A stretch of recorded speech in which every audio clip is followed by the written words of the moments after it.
Os preços do petróleo subiram mais de 8% hoje, sendo negociados perto das máximas de vários meses. O aumento ocorre depois que Israel lançou ataques em larga escala contra o Irã, provocando retaliações iranianas e, claro, aumentando também as preocupações sobre a interrupção do fornecimento de petróleo. Ou seja, atinge o mundo todo, gente, esse conflito, esse tipo de ação. O correspondente dos Estados Unidos, Eliseu Caetano, tem mais detalhes para a gente a respeito dessa questão do petróleo. Pois não, Eliseu?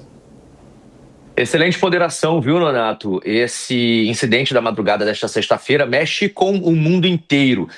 Um exemplo é o preço do barril do petróleo, que subiu. Há uma variação nesse momento entre 8% e 12% no valor praticado do mercado em relação à tarde de ontem, por exemplo. E é claro que autoridades do mundo inteiro, neste momento, começam a se posicionar politicamente e também militarmente para tentar diminuir a escalada da tensão lá no Oriente Médio, sobretudo agora depois desse novo ataque israelense ao Irã. A gente separou aqui, Nonato e Soraya, algumas informações de momento, de última hora, para a gente ir atualizando o nosso público aqui no Jornal da Manhã. Então, agora há pouco, a imprensa americana começou a noticiar que o Irã está restringindo o acesso da internet em todo o país após os ataques israelenses. O exército israelense, como a gente tem acompanhado, bombardeou diversos pontos do país. E, inclusive, veio uma informação agora há pouco dizendo que diversas instalações nucleares e também militares iranianas foram bombardeadas. Líderes israelenses estão dando entrevistas neste momento a agências internacionais de notícias e também a redes de TV aqui nos Estados Unidos, dizendo que isso tudo foi necessário para evitar uma ameaça iminente de que o Irã construiria uma bomba nuclear, viu? O Irã, e aí por um outro lado, e também é bom, né, faz parte do papel jornalístico a gente trazer essa informação, insiste que o seu programa é pacífico. E as agências de inteligência americana avaliaram que Teherã não estava ativamente buscando a bomba nuclear. E aí o que acontece? A gente também vai para Israel para pegar as informações de lá, porque ainda há pouco veio a confirmação feita pelo porta-voz do exército israelense, o Efi Defrin, confirmando que o Irã estava, assim, mais próximo do que nunca de obter uma bomba nuclear. Ele disse o seguinte, abre aspas, durante anos o regime iraniano pediu a destruição do Estado de Israel e nos últimos meses a inteligência mostrou que o Irã estava mais perto do que nunca de obter uma arma nuclear, fecha aspas. Ainda segundo o porta-voz do Departamento de Exército israelense,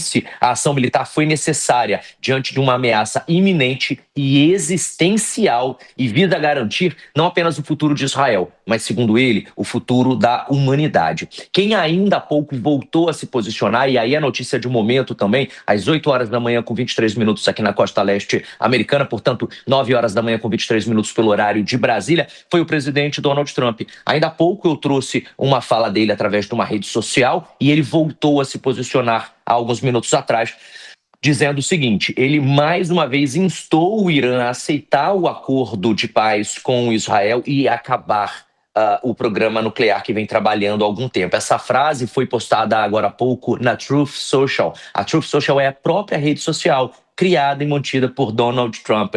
Ele disse que neste momento o Irã tem uma segunda oportunidade de fazer esse acordo, de fechar esse acordo com Israel. E disse mais, abre aspas, há 2 meses atrás eu dei ao Irã 60 dias como um ultimato para fazer um negócio com a gente. E eles não fecharam. Hoje é o dia 61. Eu disse para eles o que ia acontecer, mas eles não acreditaram em mim. E agora, now, eles têm uma segunda chance. Essa foi a aspas de Donald Trump, agora há pouco, através da rede social Truth Social, que é a própria rede social dele. Esse ataque, Soraya e Nonato, aconteceu apenas um dia após o Conselho de Governadores da Agência Internacional de Energia Atômica, a AIEA, censurar o Irã pela primeira vez em 20 anos por não trabalhar com seus inspetores. O Irã anunciou imediatamente que estabeleceria uma terceira instalação de enriquecimento no país e que trocaria algumas centrífugas por outras mais avançadas. Os Estados Unidos e o Irã não estavam em negociações neste momento. Por quê? Porque uma nova rodada já estava agendada para acontecer no próximo domingo lá em Abu Dhabi, no Emirados Árabes, envolvendo Estados Unidos, Israel e Irã. Portanto, uma nova rodada de negociação já estava agendada para acontecer neste domingo. A gente não tem neste momento a confirmação se ela vai ou não vai ainda acontecer, mas existe também uma informação neste exato momento que pode mudar o curso dessa reunião. Fazer este encontro entre emissários americanos e iranianos não acontecer lá em Abu Dhabi no próximo domingo, porque a instalação nuclear iraniana chamada de Natanz, que fica localizada a cerca de 220 quilômetros a sudoeste de Teherã, e que é a principal instalação de enriquecimento de urânio do país, foi completamente destruída. Essa informação foi confirmada ainda há pouco à rede de TV norte-americana ABC News pelo porta-voz do Departamento de Defesa de Israel. Essa instalação fica perto do Planalto Central do Irã, é subterrânea para proteção contra potenciais ataques aéreos, opera múltiplas cascatas e, por causa disso, ela era considerada muito segura e ela pode ser o divisor de águas nessas negociações que podem afundar nesse momento e fazer com que os preços dos mercados financeiros, literalmente, Soraya e Nonato, explodam junto com essa guerra que começou nesta madrugada, podemos dizer assim, né? Porque agora não é mais apenas um ataque militar, mas também é um ataque financeiro acontecendo em diversas instituições do mundo inteiro nesse momento, como o Alan Gani pode falar melhor. Eu volto com vocês no estúdio. Pois é, obrigado, Eliseu. E não é apenas um ataque de um Estado contra um grupo, né? São Estados contra Estados, Israel contra Irã nesse momento. Alan Gani está aqui com a gente para falar um pouco mais a respeito dessa alta do petróleo, Gani. Sempre que a gente tem um conflito ali no Oriente Médio, principalmente voltado ao Irã, que é um grande produtor de petróleo, mas exporta boa parte para os chineses, a gente lembra do Estreito de Hormuz. Por lá passam mais de 20% do petróleo de todo o planeta.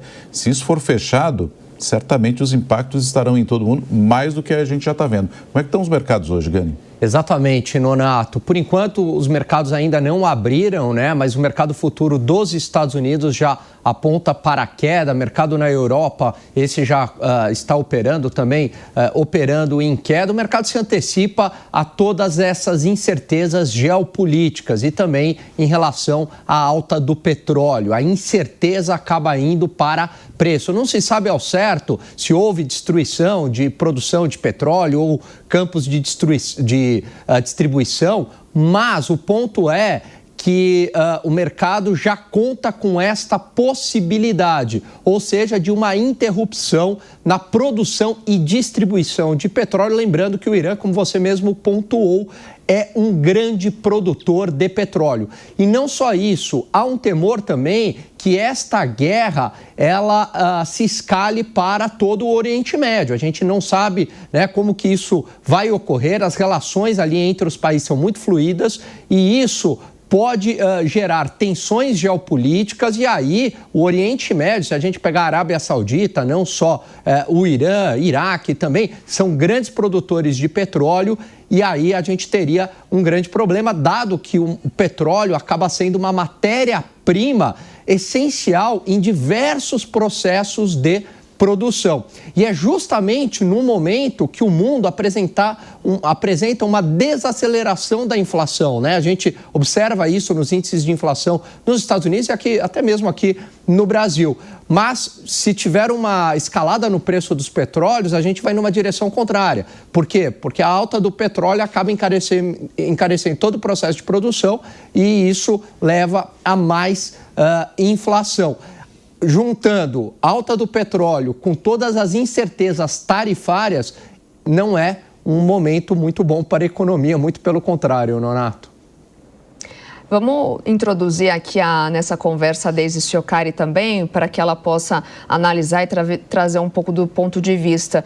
Bom, Deise, o Brasil, na sua avaliação, pode ser de alguma forma afetado, direta ou indiretamente, principalmente se falando em petróleo, né, ou, enfim, política externa? Exatamente, Soraya.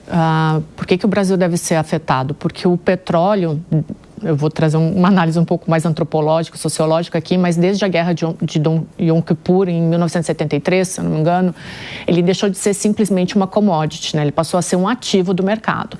Então, o que acontece? Embora os campos petrolíferos eles não tenham sido afetados, agora isso acaba acarretando problemas no fornecimento para o mercado internacional inteiro. Então, isso afeta o Brasil, ainda mais no momento em que o presidente Lula apostou na estabilidade do preço da gasolina, do preço dos combustíveis. Então, agora, o que a gente deve ver é um aumento, que a gente já está vendo no barril do petróleo, e isso, obviamente, vai impactar no preço do combustível no Brasil, que vai impactar na popularidade do presidente Lula, né? Então, o que a gente vê agora, e aí é uma análise até um pouco fria, mas o mercado, ele não teme especificamente a guerra em si, ele teme o problema no abastecimento de petróleo, porque é isso que vai prejudicá-lo.